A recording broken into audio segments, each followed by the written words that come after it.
Buen día, mi nombre es Jefferson Forero, soy residente de cuarto año del Servicio de Clínica Médica.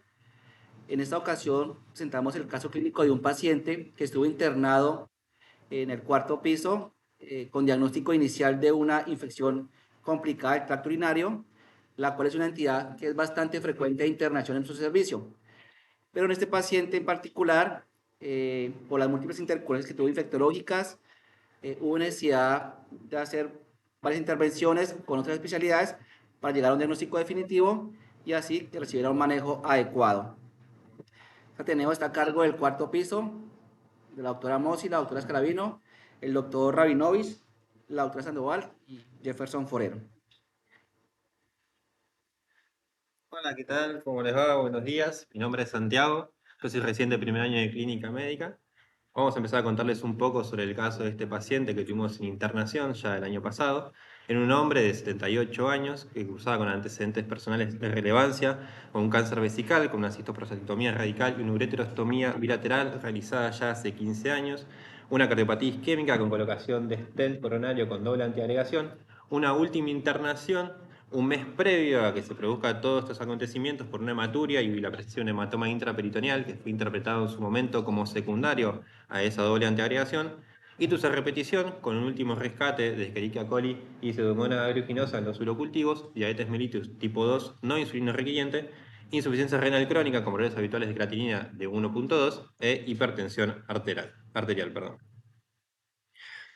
Es un paciente con un cuadro clínico de aproximadamente 48 horas de evolución que se presentó en la guardia externa de este sanatorio por presentar episodios de fiebre, piuria y reagudización de una insuficiencia renal crónica que el paciente ya padecía, con valores a destacar en el laboratorio de glóbulos blancos de 18.820, con un predominio de neutrófilos de 83% y una creatinina de 2 miligramos decilitro, asociada además a crecimiento en cultivos, principalmente urocultivos, ureterostomía derecha e ureterostomía izquierda de Candida albicans, y en los hemocultivos un crecimiento de una Escherichia coli.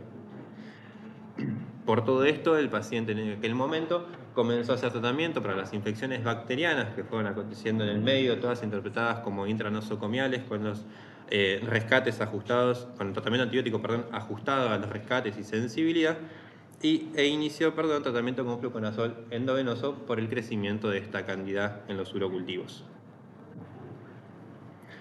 Se le decidió realizar una urotomografía, ¿sí?, en la cual se pudo evidenciar a nivel de la unión piel ureteral izquierda, como podemos ver acá, una leve ectasia acompañada de un contenido de mayor densidad y aisladas burbujas aéreas, acompañado con cambios inflamatorios locales, como se puede ver principalmente la ragrefacción de los tejidos grasos perirenales y la presencia de líquido laminar libre.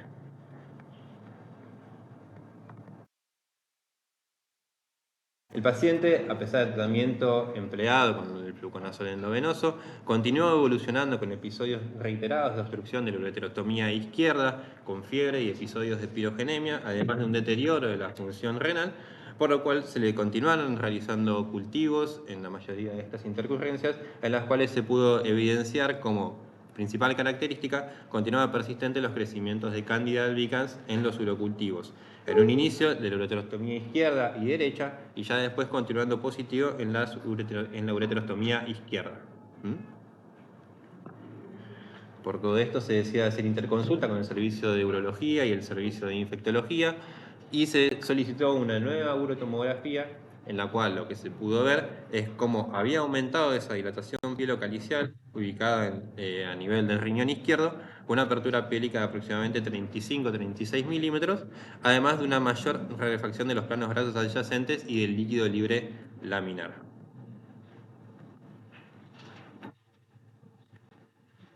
Muy bien. Por todo esto, lo que se decide en conjunto es realizar una ureteroscopía rígida, ¿sí?, en la cual lo que se logra evidenciar es la presencia del uréter distal izquierdo, que se encontraba permeable sin presencia de lesiones, y la presencia de una falsa vía a nivel del uréter medio, que fue interpretado en su momento como secundaria a los múltiples recambios de la ureterostomía que realizaba la hija del paciente, ¿sí?, por esas obstrucciones. Y como detalle que cabe mencionar es que en este procedimiento lo que no se logró es visualizar la porción proximal del uréter y la pelvis renal. asociado al paciente que continuaba, a pesar del procedimiento, con pirogenemia y deterioro de la función renal, pudiendo alcanzar valores máximos de creatinina de 3,1 miligramos de decilitro y ya glóbulos blancos que permanecían elevados, no como en un inicio, pero que todavía no lograban descender del todo. Entonces acá es donde nos preguntamos cómo continuamos con el tratamiento o con el esquema diagnóstico. ¿Alguno tiene alguna idea? ¿Se les ocurre algo hacer?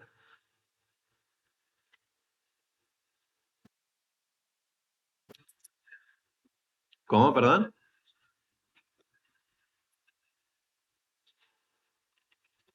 Perdón, no escuché.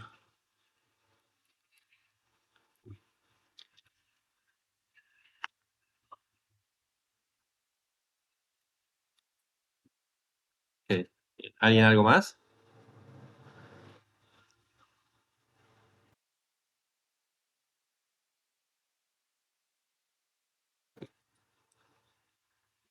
Sí, yo también.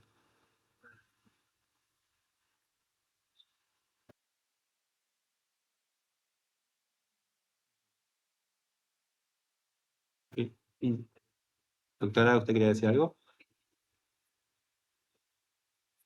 Mm,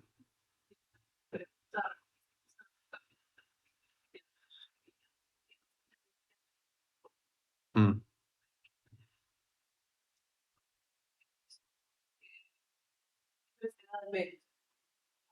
El equipo concentra mucho en la orina y la verdad que está muy bueno con una elección por infecciones urinarias por cándida. Concentra muy bien, pero la dosis de 200 miligramos no sirve. no. Él estaba con 400. Mm. Ah, bueno, recalcamos. Mm. Sí. Mm. Sí. En este caso en particular, el manejo que estaba usando con fluconazol endovenoso era de 200 gramos. Bueno,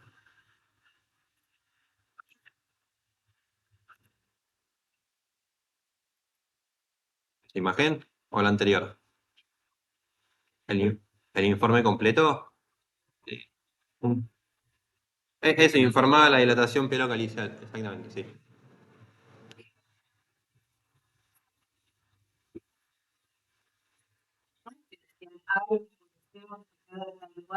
Mm. Había algo Mm.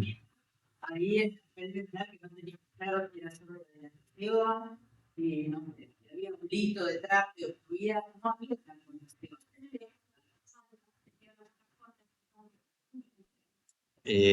Tengo el video, lo que tenemos acá en el video, o que querían ver el corte coronal.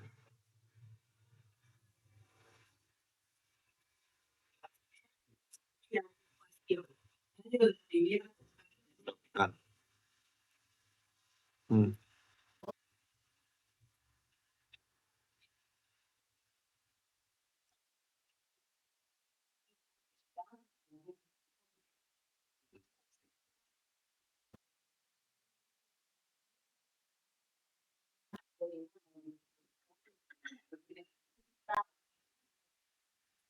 Parcial, parcial.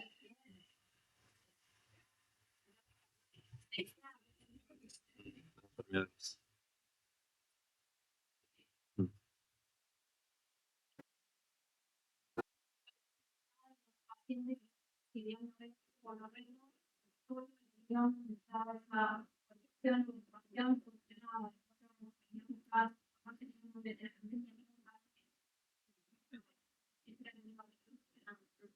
Claro. Sí, el riñón derecho funcionaba, pero en menor cantidad, estaba bastante ya atrofiado y no tenía no que excretaba la misma cantidad ni producción de orina que el riñón izquierdo, eso sí.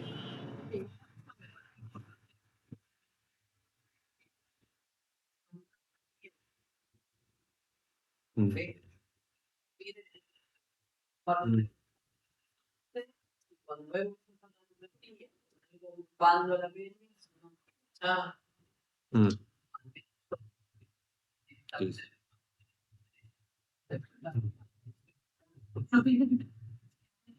pero bueno, no es una pérdida nada con líquidos, es una pérdida nada de ocupar. Mm. No, no la aclaraba el informe de tomografía, en ninguna de todas las tomografías.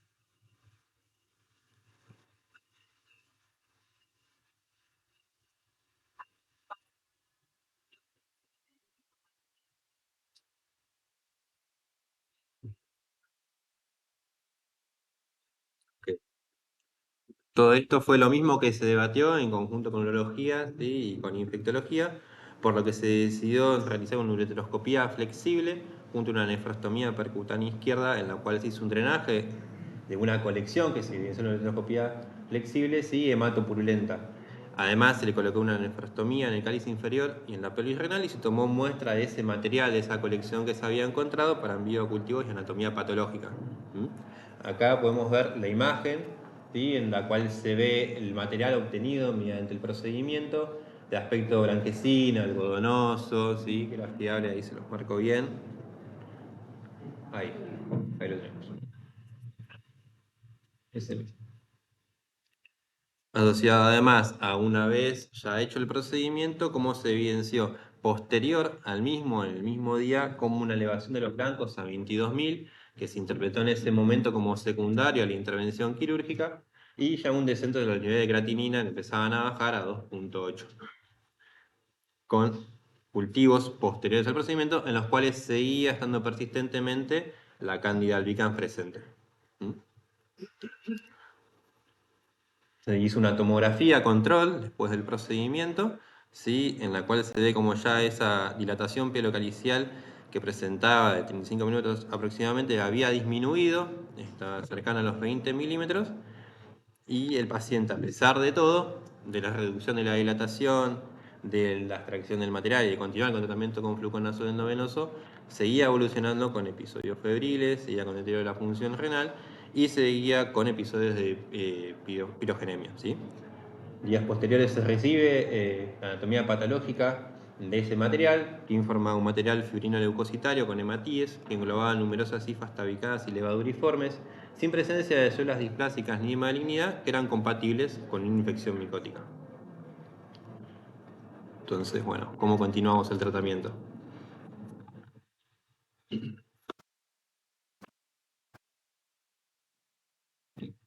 Bueno, en base a toda la evolución que tuvo el paciente, los estudios complementarios que fuimos realizando y todo lo que acabamos de charlar, también fue una discusión que se realizó en dicho momento, por lo cual procedemos a realizar una revisión bibliográfica del tema. Primero vamos a hablar un poco de las infecciones urinarias fúngicas. Cabe resaltar la importancia debido a que las infecciones del tracto urinario constituyen el segundo motivo de consulta más frecuente de origen infectológico en los centros de salud. Se ha visto un aumento en la prevalencia de las infecciones fúngicas del mismo. Actualmente se estima que representan alrededor del 2% de las infecciones del tracto urinario. Se hizo un estudio en Europa, un estudio observacional donde se evidenció que en los pacientes internados Candida era el tercer organismo que más frecuentemente se aislaba en la orina. Dentro de los factores de riesgo para la aparición de este tipo de infecciones encontramos los dispositivos de drenaje del tracto urinario en un 83% de los casos, la terapia antibiótica previa en un 90%, la diabetes en el 39%, patología del tracto urinario en el 38% y la malignidad en el 22% de los casos. Este es uno de los estudios más importantes que se ha realizado, el que dejamos aquí abajo, que es un estudio multicéntrico, observacional con 861 pacientes que presentaban funjuria y se vio precisamente que estos eran los principales factores de riesgo para estas infecciones. También se vio que los pacientes con internaciones prolongadas, fundamentalmente en terapia intensiva, con nutrición parenteral, se vio que en los pacientes mayores de 65 y en las mujeres son también factores de riesgo para este tipo de infecciones. Dentro de la etiología, fundamentalmente, principalmente son causadas por cándida, la más frecuente Candida albicans, también pueden ser por Candida glaurata, tropicalis y paracilosis, y también a nivel renal se han visto infecciones por Aspergillus, Fusarium, Trichosporum y los mucorales, teniendo en cuenta que estos últimos generalmente dan compromiso a nivel renal como consecuencia de una infección diseminada. Siendo que cuando ocurre este tipo de infecciones ya diseminadas, el riñón es el principal órgano que se ve afectado. Dentro de la vía de infección encontramos la vía anterógrada, que es consecuencia de la candidemia. Generalmente, cuando es consecuencia precisamente de esto, encontramos que hay un compromiso bilateral y se ha encontrado en múltiples ocasiones la presencia de abscesos que suelen afectar a nivel de lo que es la corteza y de la médula y de compromiso bilateral. Encontramos también, puede ser de una vía de infección, la retrógrada ascendente, se ve con mayor frecuencia en los pacientes que se asocia una obstrucción al tracto urinario. En estos casos, lo que tiene es que suele haber un compromiso más a nivel de la pelvis y de la médula, y el compromiso suele ser más unilateral, con un curso que es más subagudo a crónico.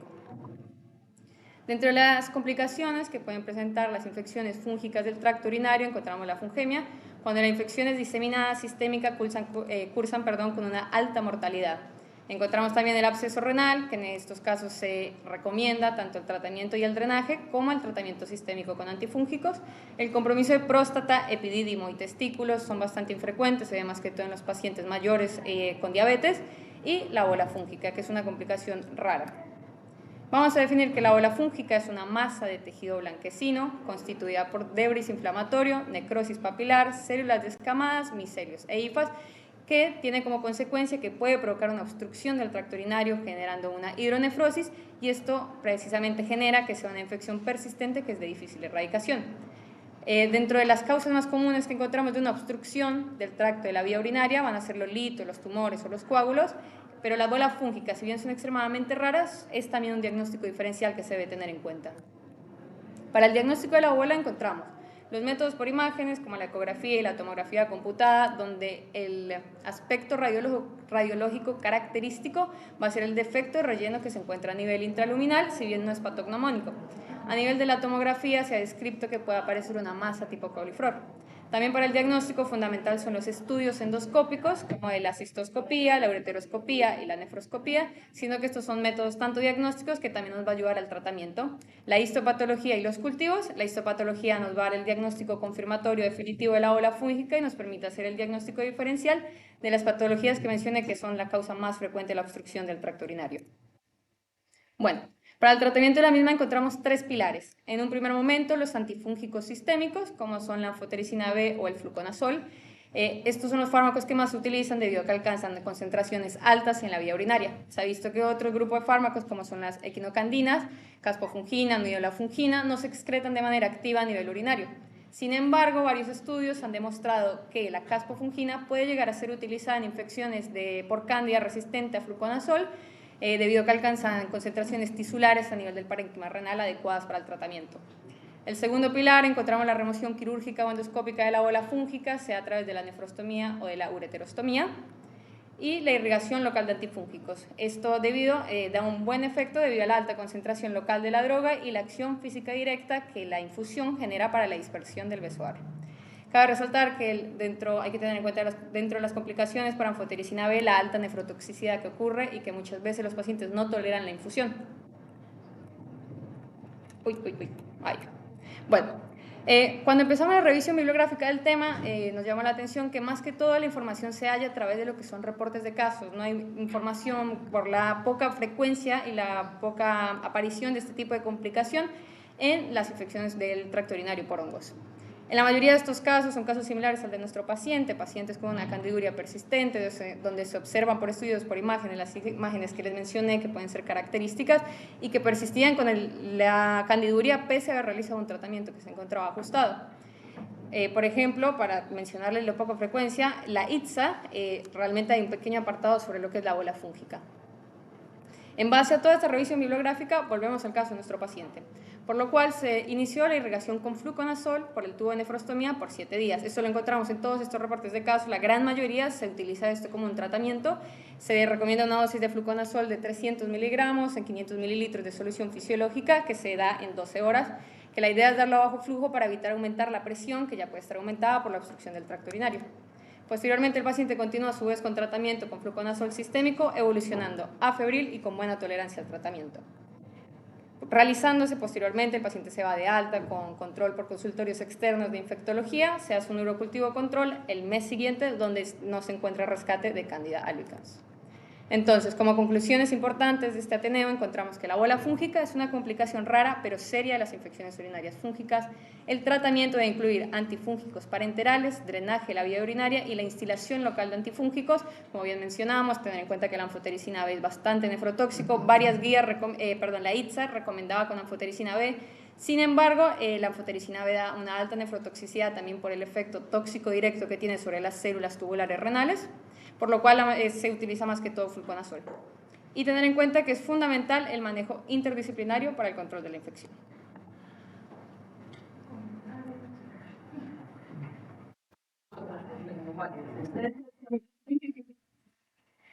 Lo que quería decir del principio que pusieron muy bien los ojos que produce una afectación renal, ahí no estaba enterando cómo van a hacer la cosa que es tricotón.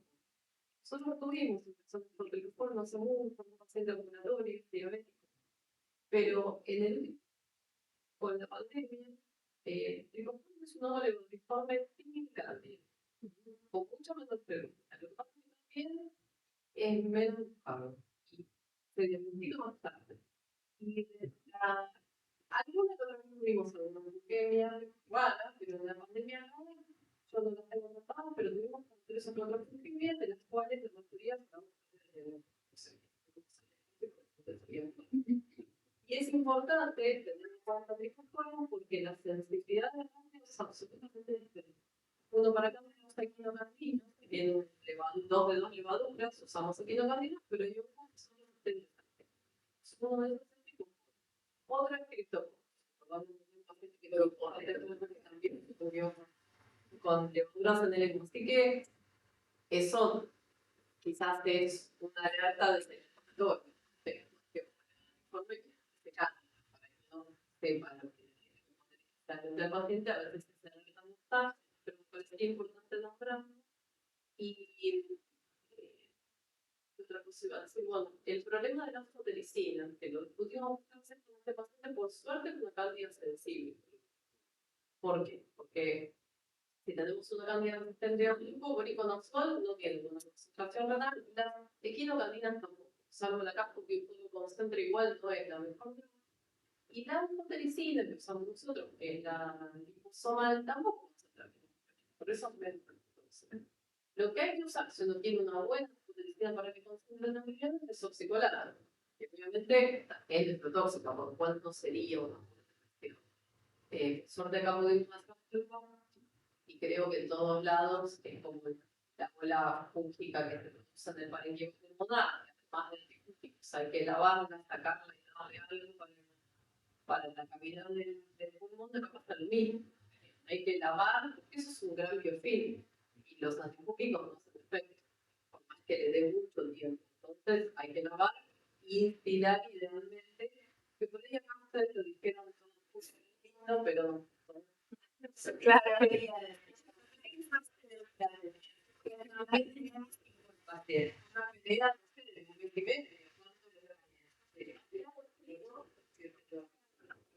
qué pena que no entiendan.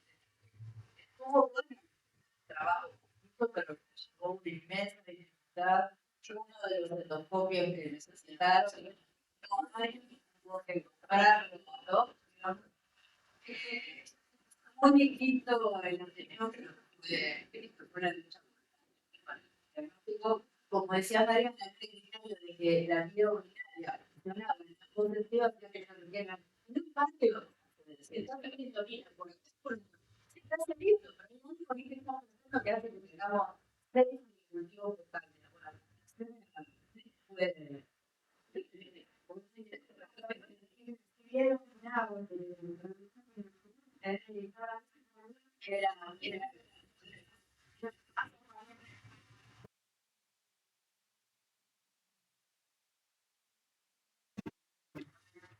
Sí, hay en las actualizaciones que hicieron una actualización con respecto a los pacientes que están recibiendo individuales específicos de porque bueno, a veces momento de incidencia de este tipo de infecciones en estos pacientes que otros pacientes, ¿no? Porque está muy extendido el uso del paciente no tiene nada. El paciente no da ningún tipo de indicaciones de la patología. No sería un buen candidato para identificar, ya tuvo que tener una acción. Pero bueno, quería saber si había una actualización y si ahí se ve dónde están los pacientes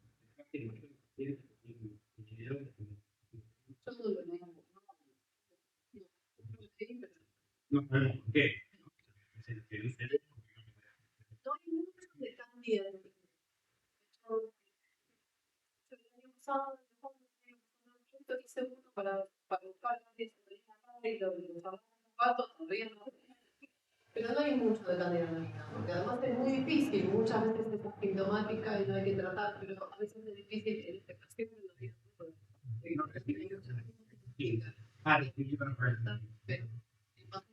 no, llega.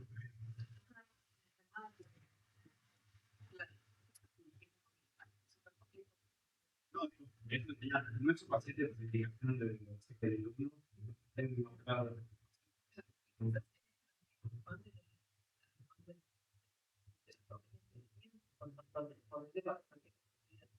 Crezca.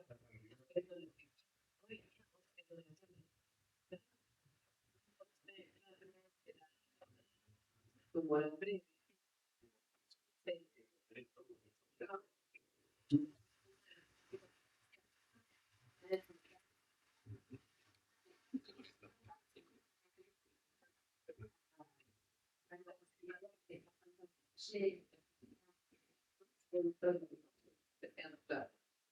Por eso bueno, tenía el pobre.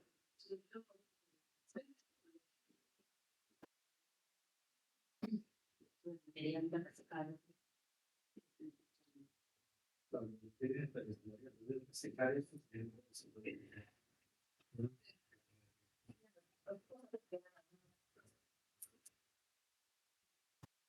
Y en cuanto a las frecuencias que decían ustedes de intrahospitalaria, nosotros en la pandemia, la prevalencia en piso, no, la verdad es que no lo tenemos de todas las infecciones hospitalarias intrahospitalarias. Sí, las de terapia, que hace bastante que las tenemos controlando con infecciones de procedimientos, y durante la pandemia fue el principal agente productor de infecciones hospitalarias en pacientes clínicos. El más frecuente, mucho más que la metalobecha.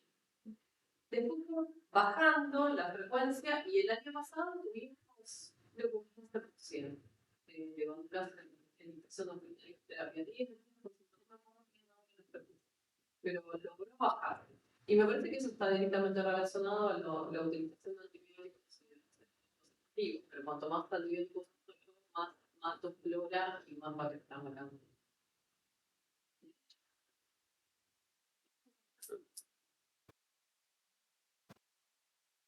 Me parece que el interés de la primera, si bien es la comunicación,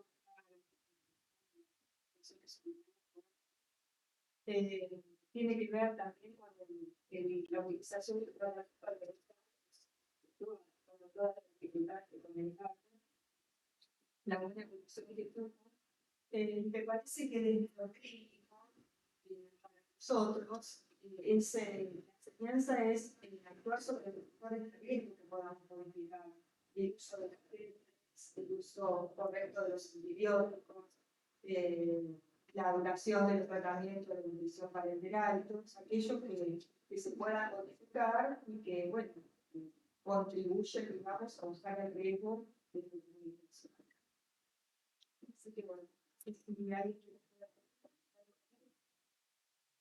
algo con respecto a los sujetos que han preguntado, tenemos que cuenta es por ahí para más que extraordinaria, hay que preguntar a los científicos para que se pueda tratar con los pero si no